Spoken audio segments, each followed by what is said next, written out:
ශ්‍රද්ධා සම්පන්න කාරුණික පින්නතුනි හැම කෙනෙක්ම උතුම් ධර්ම ශ්‍රවණයට සූදානම් වන මොහොත සද්ධර්ම ශ්‍රවණයේ ලෝකයේ තුල ඔබට ලැබිය හැකි දුර්ලභම කාරණාවක්. ඒ දුර්ලභම ලාභය අද ඔබට ලබන්නට පුළුවන්කම තිබෙනවා. බුද්ධ ශාසනයකට නමුත් පොදු වූ දේ තමයි ක්‍රමක්‍රමයෙන් අභාවයට යෑම. බුද්ධ ශාසනය යම් යම් හේතුන් මත යම් යම් ක්‍රියාකාරකම් මත යම් යම් කාල සීමාවන්හි අභියෝගයට ලක්වන ආකාරය අපට අතීතයේ තුලම ඉඳන්ම දකින්නට පුළුවන්කම තිබෙනවා. සුභද්‍රගේ අභද්‍ර වචනය හමුවේ පළමු ධර්ම සංගායනාව පැවැත්ුණෙත් ඒ වගේම වජ්ජීපුත්තක භික්ෂූන්ගේ දස අකප වස්තුන් ප්‍රකාශ කිරීම මතනය කරමින් දෙවන සංගායනාව ධර්ම සංගායනාව සිද්ධ වූයේත් ඒ වගේම අන්‍ය තීර්ථකයින් භික්ෂූන් ලෙස පෙනී සිටමින් මේ සසුන වනසන විට ඒ සියල්ල මතනය කරමින් ශාසන පරිශෝධනයක් ඇති කළ තෙවන ධර්ම සංගායනාවත් සිද්ධ වුණේ මේ ධර්මය පාරිශුද්ධ ලෙස නිර්මලව මේ ලෝකයේ තුල පැවැත්වීම අරමුණු කරගෙන. එහි ප්‍රතිඵලයක් විදිහට අපට මේ ධර්මය ශාසනය ලැබුණා.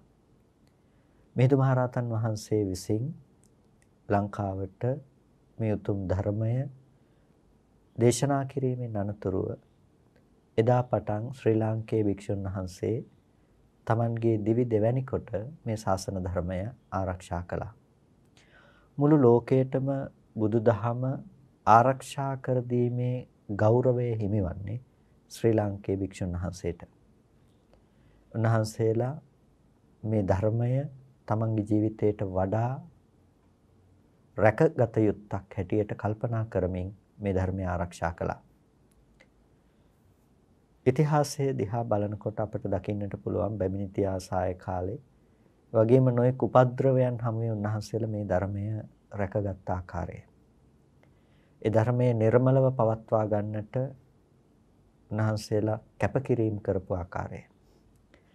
විවිධ ආක්‍රමණ විවිධ මානව ක්‍රියාකාරකම් හමුවේ අනික් රටවල් වලට බුදුදහම නිරුපද්‍රිතව පවත්වා ගන්නට නොහැකි වෙද්දී ශ්‍රී ලාංකේය භික්ෂුන් වහන්සේ බොහෝ අර්බුද හමුවේ මේ ධර්මය ආරක්ෂා කොට තිබුවා.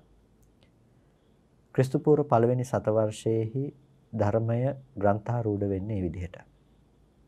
ත්‍රිපිටක ධර්මය ග්‍රන්ථාරූඪ කරලා මුළු ලෝකයටම ඒ ග්‍රන්ථාරූඪ කරන ලද ධර්මයේ නැවත ව්‍යාප්ත කරන්නට යෙදුණා. බොහෝ රටවල් වල ත්‍රිපිටක ධර්මයේ ඊට පෙර ව්‍යාප්ත කරලා තිබුණත් අපේ ලංකාව තුළ ග්‍රන්ථාරූඪ වුණ ත්‍රිපිටකය තමයි ඊට පස්සේ සෑම තැනකම භාවිතයට ගත්තේ.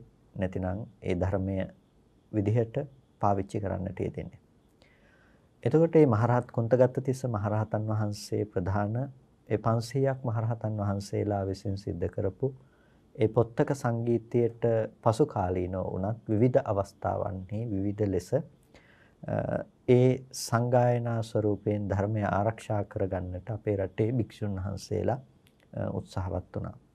එහි ප්‍රතිඵලය තමයි අද දක්වා ත්‍රිපිටක බුද්ධ වචනයට කිසිදු ආගන්තුක එක්කිරීමකින් තොරව මේ ධර්මයේ නිරුපද්‍රිතව අප හමුවට පැමිණලා තිබෙන්නේ. එය මතු පරපුරට දායාද කිරීම එහෙමත් නැතිනම් මතු පරපුරට පැවැත්වීම කල්යාණ මිත්‍රයින් වන අපට භාග්‍යතුන් වහන්සේම දේශනා කළ දෙයක්. ආනන්ද තෙරුන් වහන්සේට බුදුරජාණන් වහන්සේ දේශනා කළේ ආනන්ද මේ කල්යාණ මිත්‍ර වැටේ එහෙමත් නැතිනම් මේ කල්යාණ මිත්‍ර පැවැත්ම තුළ අවසාන පුරුෂයා ඔබ වන්නට එපා ආනන්ද කියලා. ඒක ඇත්තෙන්ම ආනන්ද තෙරුන් වහන්සේට කරන ලද ප්‍රකාශයකට වඩා පශ්චාත් කාලීනයන් වන ඔබ අප හැමදෙනා කෙරෙහිම භාග්‍යතුන් වහන්සේ විසින් තබන ලද අවවාදයක් ලෙසයි අපට සැලකිය හැක්කේ.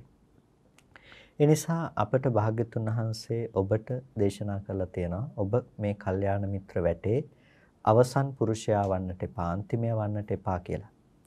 එහෙනම් මේ ධර්මයේ පැවැත්වීම ශාසන ධර්මයේ සංරක්ෂණය කිරීම අප සියලු දෙනා සතු වූ වගකීමක්. ඉතින් අපි දැක්ක පහුගිය කාලයේ පුරාවටම මේ ධර්මය විවිධ ස්වරූපයෙන් විවිධ අර්ථකථන එක් කිරීම, ඒ වගේම ඒ pāli භාෂාවට සිංහල අර්ථකථන එක් කිරීම වගේම විවිධ සම්ප්‍රදායන් ඔස්සේ මේ ධර්මය විවරණය කිරීම අපි දැක්කා. ඒ තුළ ශාසන ධර්මය පිළිබඳව බොහෝ මතවාදයන්, වැරදි මතවාදයන් සමාජගත කිරීම දකින්නට ලැබුණා. ඒ සියල්ල මතනය කරන්නට යම්කිසි වැඩපිළිවෙලක් ගොඩනගන්නට අප අදහස් කරගෙන බොහෝ ක්‍රියාකාරකම් සිද්ධ කරන්නට යෙදුණා පසුගිය කාලයේ මුළුල්ලේම. ඒ වගේම ඒ සියලු වැඩපිළිවෙළවල් කෙටි කාලීන සහ දීර්ඝ කාලීන ආදී වශයෙන් අපි යෝජනා කරන්නට යෙදුණා. එහි දීර්ඝ කාලීන වැඩපිළිවෙළ හැටියට භික්ෂුන් වහන්සේලාගේ අධ්‍යාපනය සංවිධිත කිරීම, ඒ වගේම ඒ අධ්‍යාපනය ලැබූ භික්ෂුන් වහන්සේලාට සමාජය තුළ සුදුසු ස්ථානයක් ලබා ගැනීමට වටපිටාව සැකසීම, ඒ වගේම තවදුරටත් අපේ බෞද්ධ සදැහැති පින්නතුන්ට නිවැරදිව ධර්මය සම්ප්‍රේෂණය කිරීමට අවශ්‍ය විශ්වසනීයත්වයකින් යුක්තව ධර්මය ශ්‍රවණය කරන්නට අවශ්‍ය වටපිටාවක් සැකසීම කියන මෙවැනි කරුණු මුල් කරගෙන වැඩපිළිවෙළ ගොඩනගන්නට අප අදහස් කරගෙන පැවතුණා. එහි ප්‍රතිඵලයක් විදිහට තමයි මේ විදිහට ඔබට ධර්ම ශ්‍රවණය කරන්නට අවශ්‍ය වටපිටාවක් සකස් කරන්නට අප අදහස් කළේ. සති TV නමින් නව YouTube නාලිකාවක් ඔස්සේ ඔබට නිවැරදිව ඒ විශ්වසනීයත්වයකින් යුක්තව පෙළ දහමට අනුරූපීව ඒ ධර්ම ශ්‍රවණය කරන්නට අවශ්‍ය වටපිටාවක් ගොඩනගන්නටයි මේ විදිහට අප අවශ්‍ය පසුබිම් සකස් කරන්නේ. ඒකෙදි මේ ලබුනෝරුව කන්දාරණ්‍ය සේනාසනයේට පමණක් පොදු වූ මාධ්‍යයක් ලෙස නෙවෙයි ලංකාව පුරාවටම ඉන්න සියලු ධර්මදර විනයදර භික්ෂුන් වහන්සේලාට විවෘත වුණ ඒ වගේම ඕනෑම පෙළ දහමට අනුකූලව ධර්ම දේශනා කරන භික්ෂුන් වහන්සේ නමකට විවෘත වුණ භූමිකාවක් විදිහට මේ සැකසීමටයි අප අදහස් කරගෙන සිටින්නේ. එතකොට ඒ අනුව මේ ආකාරයෙන් ඔබට මෙහි පළමු පියවර විදිහට සතියන්තයේහි ඒ ඔබ ලබන විවේක කාලය තුළ ඔබට ශ්‍රද්ධාධ්‍යාසයෙන් පරිහරණය කරන්නට පුළුවන් ආකාරයට පළමුව මුළු දවසේ පැය 24 පුරාවටම මේ උතුම් ධර්මලාභය ඔබට ලබන්නට අවකාශය සැලසෙන පරිදි මෙහි විකාශන කටයුතු සිදු කරන්නට අප බලාපොරොත්තු වෙනවා. ඉන් අනතුරුව ලබන ජනවාරි මාසයේදී ලබන 2022 ජනවාරි මාසයේ මුල පටන් ඔබට සෑම සතියකම ඒ මුළු දවස මුළුල්ලෙහිම ඒ රටවල් වල විදේශගතව වාසය කරන පින්නතුන්ටත් ධර්ම ශ්‍රවණය කිරීමට පහසු අවස්ථාවන්හි ඒ දේශනාවන් ශ්‍රවණය කළ හැකි පරිදි ඒ උතුම් ධර්මලාභය ලබා දෙන්නට අවශ්‍ය කටයුතු සම්පාදනය කරන්නට අප බලාපොරොත්තු වෙනවා. ඉතින් මේ කටයුත්ත සිද්ධ කරන්නේ ඊටාම සත්පුරුෂ අදහසකින් මේ ශාසන ධර්මයේ තවදුරටත් චිරස්ථායීව පවත්වා ගැනීම, ඒ වගේම භික්ෂුන් වහන්සේලාට අවශ්‍ය අධ්‍යාපනයට අවශ්‍ය ඒ මූලික පහසුකම්, ඒ මූලික අදිතාලම සකස් කිරීමට අවශ්‍ය භූමිකාවක් සැකසීම, මේ ආදී බොහෝ කරුණු කාරණා මූලික කරගෙනයි මේ වැඩසටහන මේ විදිහට ව්‍යාප්ත කරන්නට බලාපොරොත්තු වෙන්නේ. ඉතින් ඒ වැඩසටහන් මාලාවේ එක් ප්‍රධාන වැඩසටහනක් විදිහට, එමත් නැතිනම් YouTube නාලිකාව තුළ විකාශය වන වැඩසටහනක් විදිහට මේ සවනීය වැඩසටහන ප්‍රධානත්වයක් ගන්නවා. සූත්‍ර දේශනා ආශ්‍රයෙන් සිද්ධ කෙරෙන ධර්ම දේශනා විවිධ දහම් පරයයන් ඔස්සේ ඔබට නිර්වාණගාමිනී ප්‍රතිපදාව පිළිබඳව හඳුනා ගන්නට අවශ්‍ය දහම් කරුණුයි මේ සවනීය වැඩසටහන ඔස්සේ අප පැහැදිලි කරන්නට බලාපොරොත්තු වෙන්නේ. ඒකට සවනීය කියලා කියන්නේ ඇසිය යුතුයි කියන අර්ථය. ඉතින් සද්ධර්මය ඇසිය යුතුමයි. ධර්මය හැරුණකොට වෙනත් සරණක් ඇත්තේ නැහැ. ධර්මය හැරුණකොට වෙන පිහිටක් ඇත්තෙත් නැහැ. ඒ නිසා ධර්මය කියන දේ අප විසින් ඇසිය යුතුම ශ්‍රවණය කළ යුතුම දෙයි. ඒ නිසයි මේ වැඩසටහන සවනීය නමින් හැඳින්වෙන්නේ. ඉතින් සවනීය වැඩසටහනත් එක්ක අද දවසේදී ඔබ මේ විදිහට එකතු වෙලා ඉන්නේ. අද දවසේදී අපි සාකච්ඡා කරන්නට බලාපොරොත්තු වෙන්නේ සංයුත්ත නිකායේ චිත්ත සංයුත්තේ චිත්ත වග්ගයට අයිති සංයෝජන කියන සූත්‍රය. සංයෝජන සූත්‍රය ඊටාම වැදගත් සූත්‍ර දේශනාවක්. අපට බොහෝ අර්ථ සමූහයක් ඉස්මතු කරලා දක්වන වටිනා සූත්‍ර දේශනාවක්. ඒකන් සමයන් සම්බහුලා තේරා බික්කු මච්චිකා සණ්ඩේ විහරಂತಿ. එක සමයක බොහෝ භික්ෂුන් වහන්සේලා මච්චිකා සණ්ඩ කියන තැන අම්බාටක වනේ අම්බාටක කියන මේ වනයේහි වැඩ වාසය කරනවා.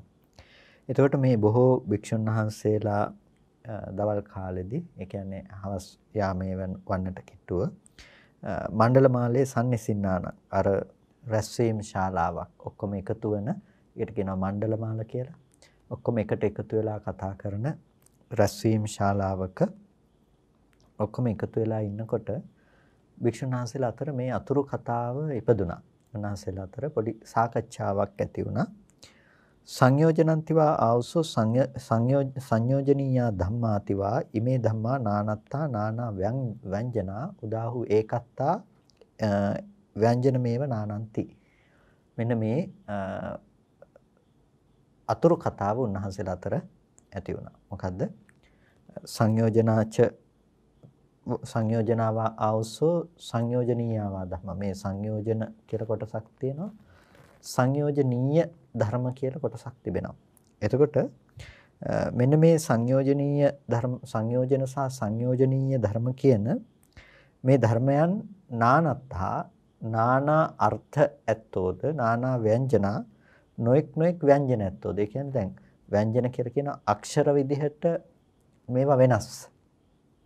දැන් සංයෝජනා කියනකොට ඒ තියෙන අකුරු විදිහයි සංයෝජනීයා කියනකොට ඒ තියෙන අකුරු වෙනස්. එතකොට මේවා අකුරු විදිහටත් වෙනස්, අර්ථ විදිහටත් වෙනස්ද?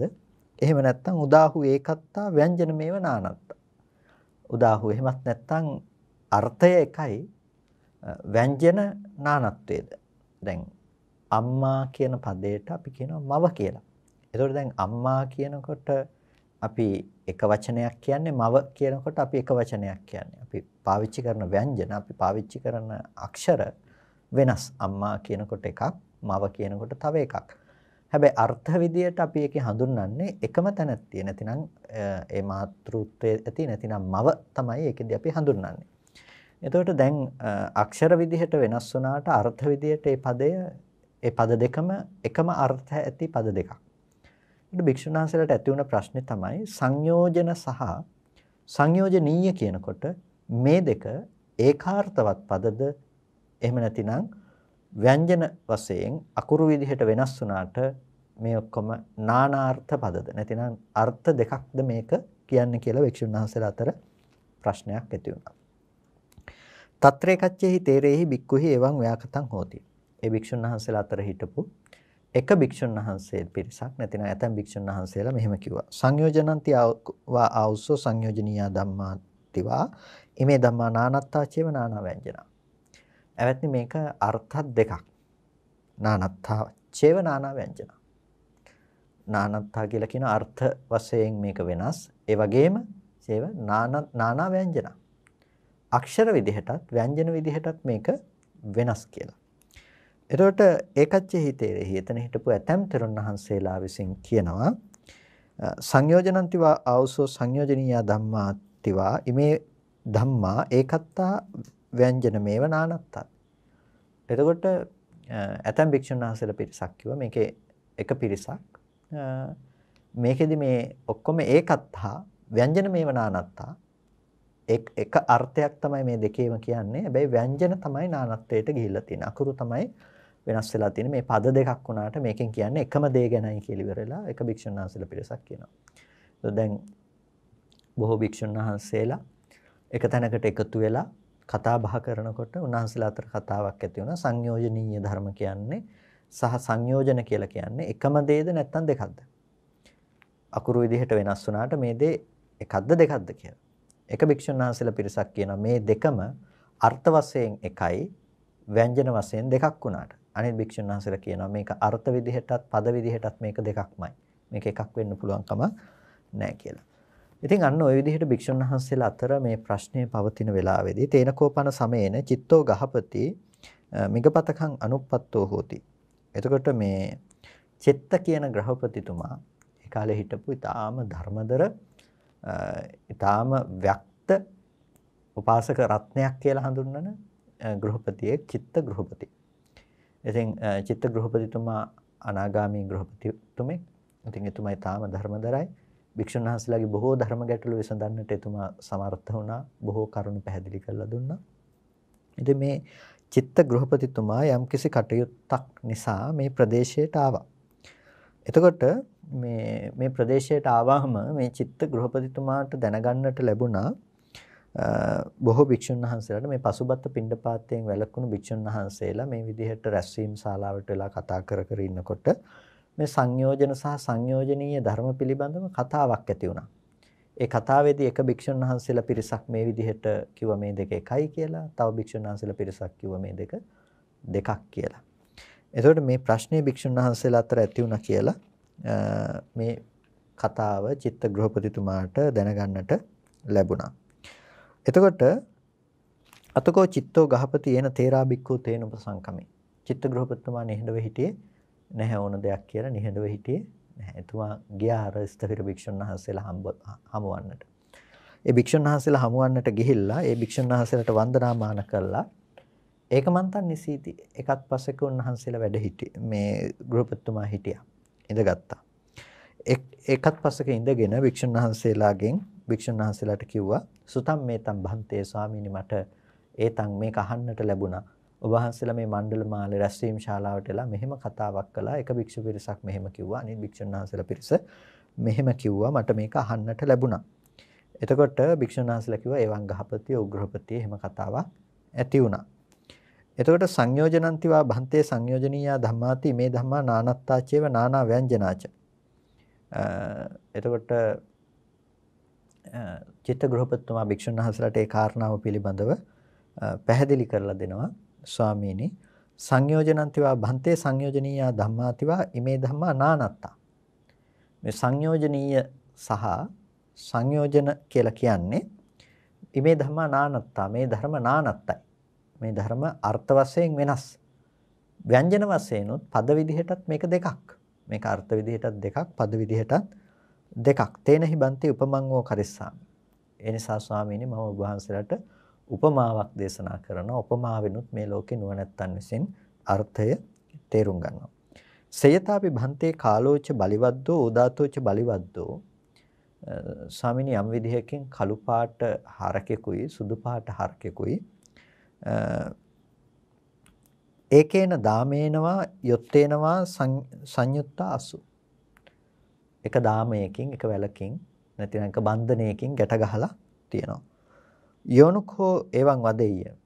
යම් කිසි කෙනෙක් යම් විදිහකින් කියනවා නම් කළු ගොනා මේ සුදු ගොනාගේ බැඳුමයි සුදු ගොනා කළු ගොනාගේ බැඳුමයි කියලා කියනවා නම් සම්මානුකෝ වදමානෝ වදෙය්‍යාති. ස්වාමිනේ ඔහු නිවැරදිව කියනවාද? දැන් සුදු ගොනෙක් ඉන්නවා කළු ගොනෙක් ඉන්නවා මේ ගොන්නු දෙන්න එකට එක ලණුවකින් ගැට ගහලා තියෙනවා. මෙහෙම එක ලණුවකින් මේ ගොන්නු දෙන්න ගැට ගහලා තියෙනකොට එක යොතකින් බැඳලා තියෙනකොට එතකොට දැන් යම් කිසි කෙනෙක් ඇවිල්ලා කියනවා මේ කළු ගොනාගේ බැඳුම තමයි සුදු ගොනා සුදු ගොනාගේ බැඳුම තමයි කළු ගොනා කියලා මෙහෙම කිව්වොත් එහෙම මේ කෙනා ඒක හරියටම කියනවාද? ඒක මනවින් කියනවාද කියලා අහනවා. භික්ෂුන් වහන්සේලා පිළිතුරු දෙනවා නොහේතං ගහපති ගෘහපති එක නිවැරදි කීමක් නෙමෙයි. නකෝ ගහපති කාලෝ බලිවද්දෝ උදාතස්ස බලිවද්දස්ස සංයෝජන. ගෘහපතිය මේ කළු හරකා සුදු හරකගේ බැඳුම බවට පත්ුනේ නැහැ. නපි යෝදාතෝ බලිවද්දෝ සුදු පාට ගුණා කළු පාට ගුණාගේ බැඳුම බවට පත්ුනේත් නැහැ. එතකොට යේනචකෝතේ ඒකේන දාමේනවා යොත්තේනවා සංයුත්තා තං තත්ත සංයෝජන. තං තත්ත සංයෝජන. දැන් අර කළු ගොනා සුදු ගොනාගේ බැඳුමක් නෙමෙයි සුදු ගොනා කළු ගොනාගේ බැඳුමක් නෙමෙයි ඒ වුණාට දැන් මේ දෙන්න එකතු කරලා එකට ගැට ගහලා තියෙනවා නම් යම් දාමයක් යම් බැඳුමක් අපි ගත්තොත් යම් ලණුවක් තියෙනවා නම් මේ දෙන්න එකට කරලා ගැට ගහපු තන් තත්ත සංයෝජන අන්න ඒක තමයි බැඳුම ලණුව නිසා තමයි මේ බැඳුම ඒ නිසා ඒක තමයි බැඳුම නැත්තම් කළු ගොනා බැඳුමවත් සුදු ගොනා බැඳුමවත් උනේ නැහැ අර ලණුව තමයි බැඳුම එවමෙවකෝ භන්තේන චක්කු රූපානං සංයෝජන. එවමෙවකෝ භන්තේන චක්කු රූපානං සංයෝජන. එතකොට ස්වාමීනි අන්න ඒ වගේ න චක්කු ඇහැ රූපානං න සංයෝජනං රූපයන්ට සංයෝජන උනේ නැහැ. ඇහැ රූපයට බැඳුනේ නැහැ. ඒ වගේම න රූපා චක්කුස්ස සංයෝජන රූපය ඇසට බැඳුම බවට පත්ුනේත් නැහැ. ඇහැ රූපයට බැඳුනේත් නැහැ. රූපය ඇහැට බැඳුනේත් නැහැ. එහෙනම් ඒක කොහොමද සිද්ධ වුනේ? යංච තත්ත තදුභයම් පටිච්ච උප්පජ්ජති චන්දරාගෝ යංච තත්ත තදුභයම් පටිච්ච උප්පජ්ජති චන්දරාගෝ යම් එතන තදුභයං තං උභයං ඒ කරුණු දෙක නිසා හටගත්තනම් චන්දරාගෝ චන්දරාගයක් තන් තත්ත සංයෝජන. එතකොට එතන ඒක ඒ දෙක නිසා ඉපදුණු දේ තමයි චන්දරාගය. ඒ චන්දරාගය තමයි තන් තත්ත සංයෝජනං ඒ සංයෝජනයේ බවට පත් උනේ. තන් තත්ත සංයෝජන. එතකොට ඒ සංයෝජනය කියලා කිව්වේ කොමකටද? සංයෝජනය කියලා කිව්වේ පින්නතුනේ එතන තිබුණු යම් චන්දරාගයක් කැමැත්තෙන් බැඳෙන කමක් තිබුණා නම් ඒ කැමැත්තෙන් බැඳෙන දෙයට තමයි සංයෝජනය කියලා කියන්නේ. න සෝතං සද්දානං සංයෝජනං ඒ වගේම සෝතේ සද්දේට සංයෝජන නෙමෙයි. ඒ වගේම න සද්දා සෝතස් සංයෝජනං සෝතය සද්දේට සංයෝජනත් නෙමෙයි. යංච තත්ත තදුභයම් පටිච්චුප්පජ්ජති චන්දරාගෝ මේ දෙක නිසා යම් එතන උපදිනවා නම් යම් චන්දරාගයක් තන් තත්ත සංයෝජනං ඒක තමයි සංයෝජනේ. ඒ වගේමයි ගාහණය සහ ගන්ධයේ සංයෝජනේ නෙමෙයි මේ දෙක නිසා උපදිනවා නම් යම් චන්දරාගයක් තන් තත්ත සංයෝජනං ඒක තමයි එතන තිබෙන සංයෝජනේ. ඒ වගේම ජීවහාව රස සංයෝජන නෙමෙයි ඒ නිසා උපදින චන්දරාගයයි සංයෝජනේ. කය පොට්ටබ්බය මේ දෙකම සංයෝජන නෙමෙයි. එතකොට තදුභයම් පටිච්චුප්පජ්ජති ඒ දෙක නිසා උපදින යම් චන්දරාගයක් තිබෙනවනම් තන් තත්ත සංයෝජන. අන්න ඒක තමයි සංයෝජනේ. මනස සහ ධර්ම තියෙනවා නම් ඒවා සංයෝජන නෙමෙයි. ඒ නිසා උපදින යම් චන්දරාගයක් තිබෙනවා නම් ඒ චන්දරාගයට කියනවා සංයෝජනයයි කියලා. එතකොට දැන් සංයෝජන කියලා කියන්නේ මොනවද? සංයෝජන කියලා කියන්නේ බැඳුමක්. එතකොට යම් බන්ධනයකට තමයි සංයෝජන කියලා කියන්නේ. දැන් භික්ෂුන් වහන්සේලා අතර ඇති වුණේ සංයෝජනීය සහ සංයෝජන පිළිබඳව කතාවක්. දැන් මෙතනදී පිළිතුර තුල අපිට සංයෝජනීය කියන කතාව දකින්නට පුළුවන් කමක් නැත්තේ නැහැ. එතකොට සංයෝජනීය කියලා කියන්නේ මොකක්ද? සංයෝජනීය කියලා කියනවා ඇසුරු කළ හැකි නැතිනම් ඇසුරු කිරීමට සුදුසු. ඒ කියන්නේ සංයෝජන වශයෙන් ඇසුරු වන සංයෝජන වශයෙන් ඇසුරු කිරීමට සුදුසු සංයෝජනීය කියලා කියනවා. හැබැයි සංයෝජනීය වන සියල්ල සංයෝජන නෙමෙයි.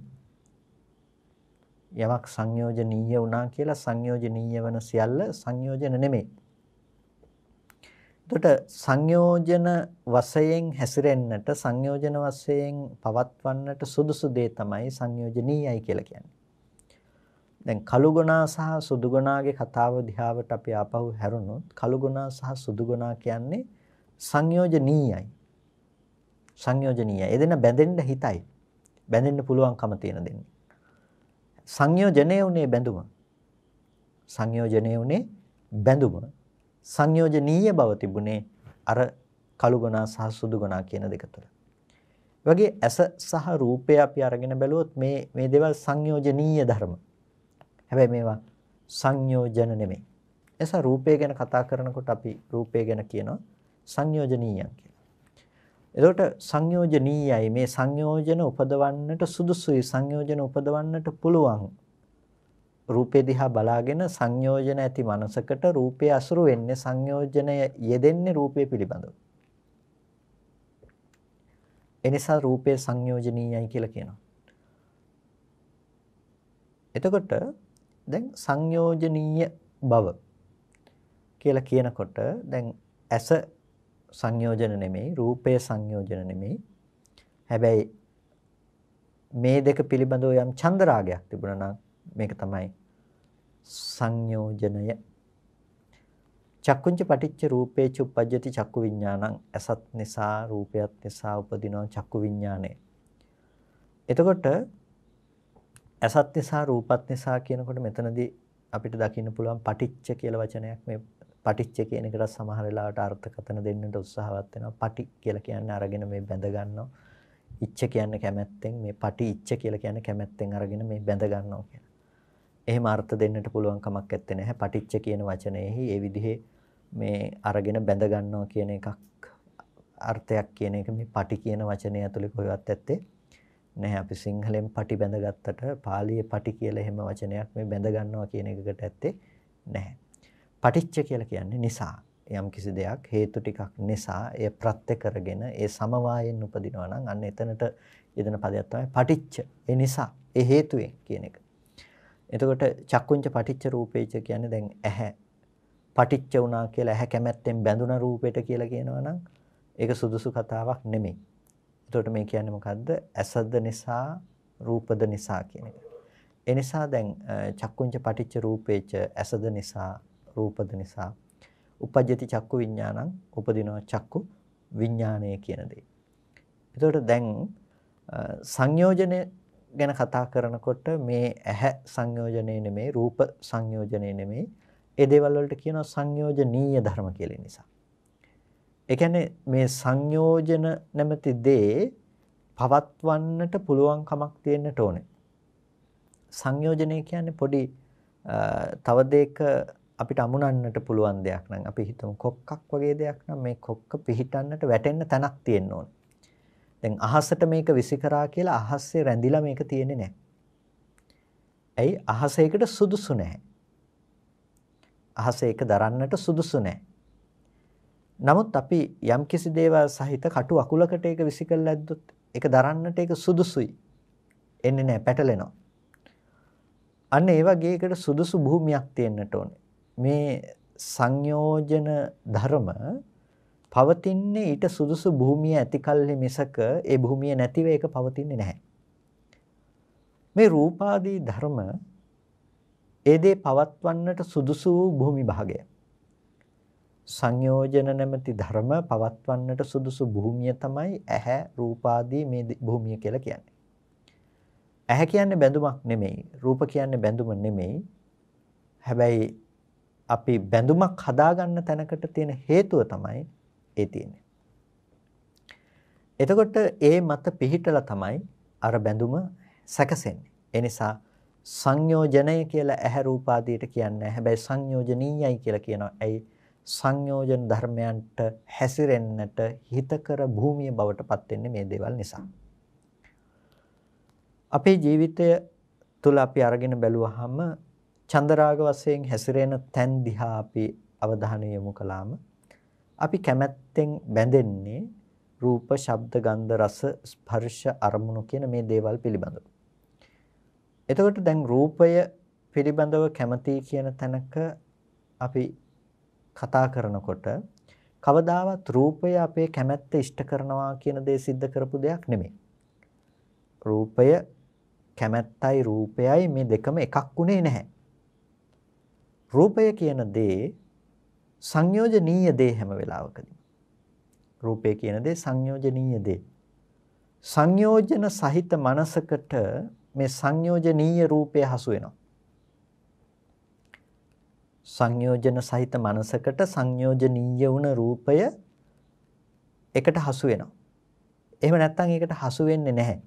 සංයෝජන ටික නැති වුණොත් සංයෝජනීය වුණ රූපය එතනට හසු වෙන්නේ නැහැ. මේක එක පැත්තකින් ගත්තාම අපි තාමත් ගැඹුරු නුවණකින් මෙනෙහි කළ යුතු, තේරුම් ගත යුතු ඊටමත් වටිනා දහම් කරුණක්. රූපය කියලා කියන්නේ හැම මොහොතකදීම අපි තේරුම් ගන්නට ඕන දේ තමයි චත්තාරෝච මහ භූතා චතුර්ණංච මහ භූතානං උපාදාය රූපං සතර මහා ධාතුව සහ සතර මහා ධාතුව නිසා පවත්නා රූප.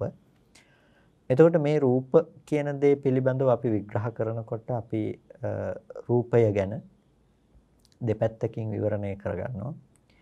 ඒ තමයි ලෝකයේ තුල අපි ධර්මතා විදිහට රූපය පිළිබඳව හඳුනා ගන්නවා.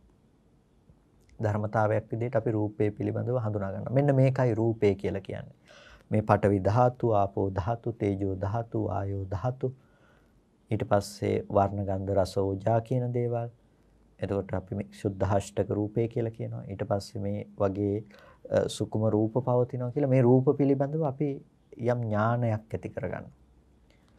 එතකොට මේ රූපය පිළිබඳව අපි කතා කරන විදිහ. ඒ වගේම ඊළඟට අපි රූපය පිළිබඳව තේරුම් ගන්න දේ තමයි ආයතන ගෝචර වන රූපය.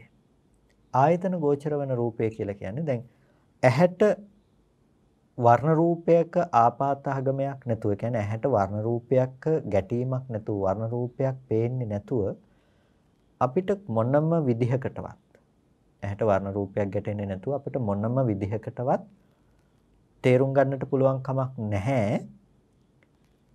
ඇහැට ලෝකේ රූප තියෙනවායි කියන බව. ඇහැට පෙනෙන රූප ලෝකේ තියෙනවායි කියන එක බව අපිට මොන විදිහකටවත් ගෝචර කරගන්නට පුළුවන් කමක් නැත්තේ නේ. කනට ශබ්දය ගැටෙන්නේ නැතුව ශබ්ද පිළිබඳව අපිට දැනගන්නට පුළුවන් කමක් ඒ පිළිබඳව නිමිති හට ගැනීමක් සිද්ධ වෙන්නේ නැහැ. ඒකට ඇහැට යම්කිසි විදිහකින් රූප ගැටෙනවා නම් ඒ රූප ගැටෙන නිසාම තමයි අපිට ඒ රූප පිළිබඳව දැනගන්නට පුළුවන්කම තියෙන්නේ. ඒ වගේම තමයි කයට ස්පර්ශ වශයෙන් ගැටෙනකම නිසාම තමයි අපිට පඨවි තේජෝ වායෝ ආදී දේවල් දැනගන්නට පුළුවන්කම තිබෙන්නේ. එතකොට දැන් මෙතනදී ස්පර්ශය කියලා කියනකොට ඒ පඨවි ධාතුව පිළිබඳ වැටහීමක් නැතිව අපිට සතර මහා ධාතුවේ පඨවිය පිළිබඳව වටහා ගන්නට පුළුවන් කමක් නැත්තේ නෑ. කොටින්ම කියනවා නම් රූපය පිළිබඳව අපි වටහා ගන්නෙම මේ ආයතන ක්‍රියාකාරීත්වය ඇති තැනක. මේ කාරණාව මම හිතනවා බොහොම සියුම් කරුණක් අපි කතා කරන්නේ. දැන් රූපය පිළිබඳව අපි තේරුම් ගන්න පැති දෙකක් තියෙනවා. එකක් තමයි මේ ලෝකේ विद्यमान වනවා කියන අර්ථයෙන් අරගෙන අපි රූපය පිළිබඳව වටපිටාව වපසරී ඉගෙන ගන්නවා. මේක තමයි පඨවි ධාතුව, මේක තමයි ආපෝ ධාතුව, තේජෝ ධාතුව, වායෝ ධාතුව, වර්ණ ගන්ධ රස ඕජා කියන මේ සුද්ධාෂ්ටමක රූප මේ ආදී විදිහට අපි රූපය පිළිබඳව අපි අවබෝධයක් ඇති කරගන්නවා. හැබැයි මොන විදිහට රූපය පිළිබඳව අවබෝධයක් ඇති කරගත්තත් අපිට ඊට පස්සේ අපිට තේරුම් ගන්නට පුළුවන්කම තිබෙනවා මේ දේවල් අපිට හමුවන්නේ ආයතන හයක් කරා. ඇස කන නාසය දිව ශරීරය මනස කියන ආයතන හරහා. ඇහැට නම් ගෝචර වෙන්නේ වර්ණ රූපය. වර්ණ රූපය ඇහැට ගෝචර වෙන්නේ ඇස ඇති කල්හි. ඇස නැති වුණොත් වර්ණ රූපේ ගෝචර කරගන්න පුළුවන් කමක් නැත්තේ නැහැ. ඇස් නැති කෙනෙකුට ජාත්‍යන්ත කෙනෙකුට අපි කොච්චර වර්ණය කියන්නේ මෙන්න මෙහෙම එකක් කියලා කියන්නට උත්සාහවත් වුණත් අපිට කියලා දෙන්නත් බෑ. ඒ පිළිබඳව එයාට නිමිති නැති නිසා. ඇස ඇති කල්හි තමයි රූපය, රූපය ඇති කල්හි ඇස. ඇයි? රූප පෙනෙනවා කියන්නේම ඇහැ තියනවා කියන එක. එතකොට ඇහැ තියනවා කිව්වත් රූප තියනවා, රූප තියනවා කිව්වත් ඇහැ තියනවා. එතකොට දැන් එයාට වර්ණ රූපේ ගෝචර වෙන්නේ ඇහැ තියනකොට, ශබ්ද රූපේ ගෝචර වෙන්නේ කන තියනකොට. මේ විදිහට එයාට මේ සියලු රූපයන් පිළිබඳව ගෝචර කරගන්නට පුළුවන් වෙලා තියෙන මේ ආයතන ධර්මතා ටික ඇති කල්ලි. ආයතනයන්ගේ පැවැත්ම නැත්තම් රූපය පවතිනවා කියන එක පිළිබඳව අපිට කතා කරන්නට පුළුවන් කමක් නැත්තේ නෑ. ඒ කියන්නේ මේක පුද්ගලානුබද්ධ සහ මේ ඒ කියන්නේ අපි පුද්ගලානුබද්ධ කියලා කියන්නේ ඉන්ද්‍රියානුබද්ධ කියන එක. ඉන්ද්‍රියානුබද්ධ ලෝකය සහ අපි ඉන්ද්‍රියානුබද්ධ නොවන ඉන්ද්‍රිය හා නොබැඳුණු ලෝකයේ පිළිබඳව කොටස් දෙකකින් අපි කතා කරනවා. මේක හරියටම අපි තේරුම් ගන්නට ඕනේ. එතකොට දැන් ඉන්ද්‍රියානුබද්ධ නොවන ලෝකයේ පිළිබඳව ධර්මතා විශේෂයෙන් අපි කතා කරන්නේ මේ ඉන්ද්‍රියානුබද්ධ ලෝකයේ යථාර්ථය අවබෝධ කරගන්නට ඒ දැනුම උපකාර කරගන්නට අවශ්‍ය නිසා. ඒ කියන්නේ මේ ලෝකේ පඨවි ආපෝ තේජෝ වායෝ ආදී මෙබඳු ස්වභාවයක් පවතින්නේ කියන මේ දැනුම උපකාර වෙන්නේ මේ ඉන්ද්‍රියානුබද්ධ ලෝකයේ පිළිබඳව දැනුම ඇති කරගන්න. යම් තැනක අවිද්‍යාව උපදිනවා නම් ඉපදිලා තියෙන්නේ නොදන්නාකම ඉපදිලා තියෙන්නේ කර්ම රැස් කරගන්නට හේතු බවට පත් වෙලා තියෙන්නේ මේ ඉන්ද්‍රියානුබද්ධ ලවන ලෝකය තියනවද නැද්ද කියන පැත්තෙන් හටගත්ත දෙයකට වඩා ආයතන ගෝචර වන තැනක ඇහැට රූප ගැටෙනවා නම් කනට ශබ්ද ගැටෙනවා නම් මෙබඳු වූ ආයතන ඉන්ද්‍රිය ගෝචර වන තැනකදී ඇති කරගන්න සත්පුද්ගල සංඥාව. ඒ මත තමයි කර්ම රැස් කර ගැනීම සිද්ධ කරන්නේ. කුසල වශයෙන් අකුසල වශයෙන් අපි මේ කර්ම රැස් කර ගැනීම සිද්ධ කරන්නේ ඒ දේවල් මත. ඒ නිසා මේ දේවල් මත අපි මේ කර්ම රැස් කර ගැනීම සිද්ධ කරනකොට අපිට යම් කිසි විදිහකින් මේ කර්ම නිරෝධයක් කරන්නට ඕනේ නම් එහෙම නැතිනම් අවිද්‍යාව නිරෝධය කරන්නට අවශ්‍ය නම් අපි ඇත්ත දැක්ක යුත්තේ මේ ඉන්ද්‍රිය ගෝචර වන තැන යථාර්ථය අවබෝධ කිරීම. අන්නේ යථාර්ථය අවබෝධ කරන්නට ගියාම තමයි අර ඉන්ද්‍රිය ගෝචර නොවන ලෝකය කියලා අපි ඇති කරගත්ත ධර්මතාවයන්හි දැනුම අපට උපකාර වෙන්නේ මෙය තේරුම් ගන්නට. එතකොට අපි දන්නවා ඇහැට රූපයක් එනවා කියලා කිව්වට මේක මේ සතර මහා ධාතු ඇසුරු කරගෙන තියෙන වර්ණ රූපයක පැවැත්ම. ඒ වර්ණ රූපය ඇස ඇති කල්ලි හට ගන්න දෙයක් කියලා අපිට ඒක දකින්න පුළුවන්කම තියෙනවා. එතකොට ඔහු රූපය ඇත්තෙක් යන සංඛ්‍යාවට යන්නේ නැහැ. ඒ කියන්නේ දැන් අපිට රූපය පිළිබඳව නිමිති තියෙන්නේ ඔබට දරුවා කියලා හිතන්න පුළුවන්කම, gedara කියලා හිතන්න පුළුවන්කම, ඔබ කරපු කියපු දේවල් ගැන ඔබට මෙනෙහි කරන්න පුළුවන්කම රූපත් එක්ක.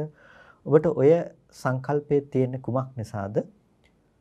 රූපය නිරුද්ධ නොවි පවත්වන මනස නිසා. රූපය නිරුද්ධ නොවි පවත්වන මනස නිසා ඔබ ඒ පිළිබඳව සත්පුද්ගල ප්‍රඥප්තියින්ගෙන් ඇසුරු කරනවා. ඔක හරියට ආලේපනයක් වගේ. පවතුණු යථාර්ථයේ වසා දමන ලද අදින ලද චිත්‍රයක් වගේ. ඒ වගේම ඒ මත ගොඩනගපු ආලේඛයක් වගේ. එතකොට මේ චිත්‍රය මත තමයි ඔබ ජීවත් වෙන්නේ. ඔය දරුවා කියලා කල්පනා කරනවා, ගෙවල් දොරවල් කියලා කල්පනා කරනවා, ලෝකය කියලා අපි කල්පනා කරන විෂය ඒ අඳින ලද චිත්‍රයක්. මොනවා මත අඳින ලද චිත්‍රයක්ද? අර යථාර්ථ ධර්මයේ වසා අඳින ලද චිත්‍රයක්. මේ යථාර්ථ ධර්මයේ වසා අඳින ලද මේ චිත්‍රය අපිට දුරු කරන්නට ඕන නම් මේ තුල රැඳී නොසිටින්නට අවශ්‍ය නම් අපිට සිද්ධ වෙනවා කුමක් අවබෝධ කරන්නටද? අර ලෝකයේ යථාර්ථය පිළිබඳව අවබෝධ කරන්නට. මේ විදිහට යථාර්ථයක් කියලා හිතාගෙන ඉන්න ලෝකය අපිට තේරුම් ගන්නට නම් අර ඉන්ද්‍රියන්ට හසු නොවන නැතිනම් ඉන්ද්‍රිය ධර්මයන්ට අනුගත නොවන ලෝකය කියලා අපි හිතාගන්නේ ධර්මතාවයන් පිළිබඳව තිබෙන නුවණ අපිට වැදගත් වෙනවා මේක තේරුම් ගන්නට. එතකොට ඒ විශයෙන් තමයි අපි තේරුම් ගන්නේ මෙන්න මේ સિદ્ધාන්තය වෙන්නේ මෙන්න මේ විදිහටයි කියන එක පිළිබඳව අපිට අවබෝධ කරන්නට පුළුවන්කම තිබෙන්නේ. ඒ නිසා දැන් අපි රූපය ගැන ඉගෙන ගන්නකොට ඒ ඉන්ද්‍රියානුභූත නොවන ආකාරයට අපි ඉගෙන ගන්නවා. පඨවි ධාතුවක් තියෙනවා, ආපෝ ධාතුවක් තියෙනවා, තේජෝ ධාතුවක් තියෙනවා, වායෝ ධාතුවක් තියෙනවා. මේ උපාදාය රූප තියෙනවා. මේ දේවල් මේ තියනවා කියලා කියන්නේ පින්නතුනේ මේ ඉන්ද්‍රිය ගෝචර නොවන කල්හි පඨවි ධාතුව එළියේ තියනවා කියන දේ කියන්නට අවශ්‍යතාවයකින් නෙමෙයි. ආපෝ ධාතුව එළියේ තියනවා, තේජෝ වායෝ ධාතුන් එළියේ තියනවා කියලා මේ තියෙන ලෝකයක් ගැන කතා කරන්නට අවශ්‍ය නිසා නෙමෙයි. එහෙම නැත්නම් මේ දේවල් නෑ මොකක්වත් ලෝකේ නෑ කියන්නටත් නෙමෙයි මේ උත්සාහය. මෙතනදී කරන්නේ මෙන්න මේ විදිහේ ඇහැට පෙනෙන තැනක තිබෙන යථාර්ථය මෙන්න මේකයි. මේ ඇහැට පෙනෙන වර්ණ රූපය හටගෙන ඉතුරු නැතුව නිරුද්ධ වෙන දෙයක් හැටියට පෙන්වා දීම. එතකොට අන්න ඒ විදිහට ජීවත් වෙන කෙනෙකුට එයාගේ මනස තුළ රූපයන් පිළිබඳව සංයෝජන පවත්වන්නට පුළුවන් කමක් නැත්තේ නෑ. එයාට රූපයන්ගේ පැවැත්මක් පේන්නේ රූප පිළිබඳව අපිට සංයෝජන පවතින්නේ රූපයන්ගේ පැවැත්මත් එක්ක. අපි කිව්වා යම් කිසි විදිහකින් යොතත්ත චන්දරාගෝ කියලා යම් කිසි විදිහකින් එතන චන්දරාගයක් තියෙනවා නම් තත්ත සංයෝජනං ඒක තමයි එතන තියෙන සංයෝජනය කියලා. එතකොට යම් කිසි විදිහකින් එතන යම් චන්දරාගයක් ඇතනම් ඒ චන්දරාගයේ සංයෝජනය නම් ඒ චන්දරාගයේ පවතින්නේ හැම වෙලාවකදීම අර සංයෝජනීය වූ ධර්මයේ මත. සංයෝජනීය ධර්මයේහි යථාර්ථය ප්‍රත්‍යක්ෂ කරලා නම් ඒ ධර්මයේහි නිරෝධය ප්‍රත්‍යක්ෂ කරලා නම් මේ සංයෝජනයේට රැඳී සිටින්නට විදිහක් ඇත්තේ නැහැ. හරියට අහසට අර කොක්ක විසිකලාම රැඳෙන්න තැනක් නැහැ වගේ. රූප වේදනා සංඥා සංඛාර විඥාන කියන ස්කන්ධ ධර්මයන්ගෙන් යම් තැනක මේක පැටලෙන්නට පුළුවන්කම තියෙනවා. ඒ ධර්මයන්ගේ නිරෝධය සාක්ෂාත් කරන්නේ නැත්තම්. රූප ශබ්ද ගන්ධ රස ස්පර්ශ ධම්ම කියන ඕනම තැනක මේක රැඳෙන්නට පුළුවන්කම තියෙනවා. එහි යථාර්ථය සාක්ෂාත් කරන්නේ නැත්තම්. එනිසා මේ සංයෝජන උපදින්නේ සංයෝජනීය ධර්මයන් පිළිබඳව යම් කිසි කෙනෙක් සංයෝජනීය ධර්මයන්ගේ නිරෝධය ප්‍රත්‍යක්ෂ කරනවා නම් ඔහුට සංයෝජනයන් පවත්වන්නට පුළුවන් කමක් නැත්තේ නෑ. රහතන් වහන්සේ කියලා කියන්නේ රූපයේහි නිරෝධය ප්‍රත්‍යක්ෂ කළ උතුමෙක්. සද්දේහි නිරෝධය ප්‍රත්‍යක්ෂ කළ උතුමෙක්. ගන්ධේහි රසේහි ස්පර්ශේහි ධර්මේහි නිරෝධය ප්‍රත්‍යක්ෂ කළ උතුමෙක්. ඇස නිරුද්ධ කළ උතුමෙක්. කන නිරුද්ධ කළ උතුමෙක්. නාසය නිරුද්ධ කළ, දිව නිරුද්ධ කළ, කය නිරුද්ධ කළ, මනස නිරුද්ධ කළ උතුමෙක්. දැන් මේ ටික නිරුද්ධ කළා කියපුවාම හිතන්නට එපා එහෙනම් රහතන් වහන්සේ රූප බලන්නේ නැද්ද? එහෙනම් රහතන් වහන්සේ ගිහිල්ලා බිත්තිවල හැප්පෙයි නේද? ඇයි රහතන් වහන්සේ අම්මා බලන්න ගියේ නැද්ද? තාත්තා බලන්න ගියේ නැද්ද? මේ විදිහට ආපහු හිතන්නට එපා. ඇයි? නිරෝධය කියලා කියන්නේ පින්නතුනේ ඒක ඥානයක්. ඒක නුවණක්. ඇහැ නිරුද්ධ කළා කියන්නේ මේ මාංශ චක්සුස්සේ ගලවලා අයින් කරා කියන එකවත් ප්‍රසාද රූප උපදින්නේ නැහැ කියන එකවත් නෙමෙයි. පුරාණ අවිද්‍යා කර්ම තණ්හාවෙන් හටගත්ත වර්තමාන ආහාර ප්‍රත්‍යෙහි උපස්තම්භක භාවයේ ලැබපු මේ ඇහැ යම්කිසි විදිහකින් මේ ආයුසන්තතිය පවතින තාක් කාලයක් නැවත නැවත උපදිනවා කියන එක සිද්ධ වෙනවා. ඒක නතර කරන්න පුළුවන් කමක් නැහැ. හැබැයි ඇහැ නිරුද්ධයි කියලා කියන්නේ ඒකට නෙමෙයි. ඇහැ නිරුද්ධයි රූප නිරුද්ධයි කියලා කියන්නේ පින්නතුනේ මේ ඇහැ හටගන්න ආකාරය, ඇහැ වැය වෙන ආකාරය ප්‍රත්‍යක්ෂ කළ නිසා ඇහි පැවැත්ම රූපේහි පැවැත්ම දකින්න නැති නිසා ඇහෙන් මිදිලා වාසය කරනවා කියන එක. එතකොට අර සංයෝජනීය ධර්මයන්ගේ පැවැත්ම උන්වහන්සේට හසු වෙන්නේ නැහැ. ඇහැ හටගන්නේ නැහැ කියන එක නෙමෙයි, රූප හටගන්නේ නැහැ කියන එක නෙමෙයි. අර සංයෝජන සහිත මනසක් නැති නිසා සංයෝජනීය ධර්මයන්ගේ හසු වීමක් නැහැ. උන්වහන්සේ දකිනවා ඇහැ හටගෙන ඉතුරු නැතුව නැති වෙනවා කියලා, රූප හටගෙන ඉතුරු නැතුව නැති වෙනවා කියලා. දැන් අර ආලේඛය නැතිනම් චිත්‍රය ඇඳගන්න තැනක් නැහැ. ලස්සනට පාට කරලා මේ තමයි අම්මා, මේ තමයි දරුවා, මේ තමයි වටිනා දේවල්, මේ තමයි නොවටින දේවල්, මේ තමයි ලෝකය, මේ තමයි දුක ගේන දේවල්, මේ තමයි සැප ගෙනෙන දේවල්. මෙන්න මේ විදිහට ඔබට ලෝකේ වර්ගීකරණයන් කරන්නට ඔය පාට ගන්න තැනක් නෑ දැන්. අහසේ පාට ගන්න බෑනේ. ඒ වගේ ඔබට රූපේ පේන්නේ නැත්නම් රූපේ නිරෝධය ප්‍රත්‍යක්ෂ කරලා නම් නිරුද්ධ වෙන රූපේහි මොන පාට ගෑමක්ද? ඒක අහසේ පාට ගන්නවා වගේ දෙයක්. ඒක කරන්න පුළුවන් දෙයක් නෙමෙයි. එතකොට මෙන්න මේ ගැඹුරු අවබෝධය තමයි සංයෝජන ධර්මයන් දුරු කිරීම පිළිබඳව අපිට කතා කරන්නට පුළුවන්කම තියෙන්නේ. සංයෝජන තිබෙනවා, සංයෝජනීය ධර්ම තිබෙනවා. එතකොට සංයෝජන සහ සංයෝජනීය ධර්ම කියන මේ ධර්ම දෙක අතර මේ සංයෝජනීය ධර්මයන් පිළිබඳව තමයි මේ චන්දරාග ආදී වශයෙන් සංයෝජන උපදවගන්නේ. සංයෝජනය යම් කිසි කෙනෙක් දුරු කර ගන්නවා නම් ඒ දුරු කරගත හැක්කේ සංයෝජනීය ධර්මයන්හි නිරෝධය ප්‍රත්‍යක්ෂ කිරීමෙන්මයි. චක්කුං භිජ්ජති චක්කුං නිරෝධ ධම්මං රූපා භිජ්ජಂತಿ රූපා නිරෝධ ධම්මಂತಿ කියලා මේ විදිහට ඇස බිඳෙනවා. ඇස නිරෝධයේ ස්වභාව කොට පවතින දෙයක්. රූප බිඳෙනවා. රූපේ නිරෝධයේ ස්වභාව කොට පවතින ධර්මයෝ කියලා යම් කිසි කෙනෙකුට දකින්නට පුළුවන් නම් නුවණින්. ඇහැ බිඳෙනවා, රූප බිඳෙනවා, ඇහැ නිරෝධයේ ස්වභාව කොට පවතිනවා, රූප නිරෝධයේ ස්වභාව කොට පවතින දේවල් හැටියට දකින්නට පුළුවන් නම් අන්න ඒ කෙනාට පුළුවන්කම තියෙනවා ඒ ධර්මයන් උපාදාන වශයෙන් අල්ලගන්නේ නැතුව සංයෝජන වශයෙන් ග්‍රහණය කරගන්න නැතුව ඒ ධර්මයන්ගෙන් මිදෙන්නට පුළුවන්කම තිබෙනවා. ඒ නිසා ලෝකය තුළ අපි හැසිරෙනකොට, ලෝකයේ තුළ අපි කටයුතු කරනකොට අපිට පුළුවන්කම තියෙන පින්නතුනේ මෙන්න මේ තත්වයෙන් මිදෙන්නට අද අපේ මානසික මට්ටම සකස් කර ගැනීම.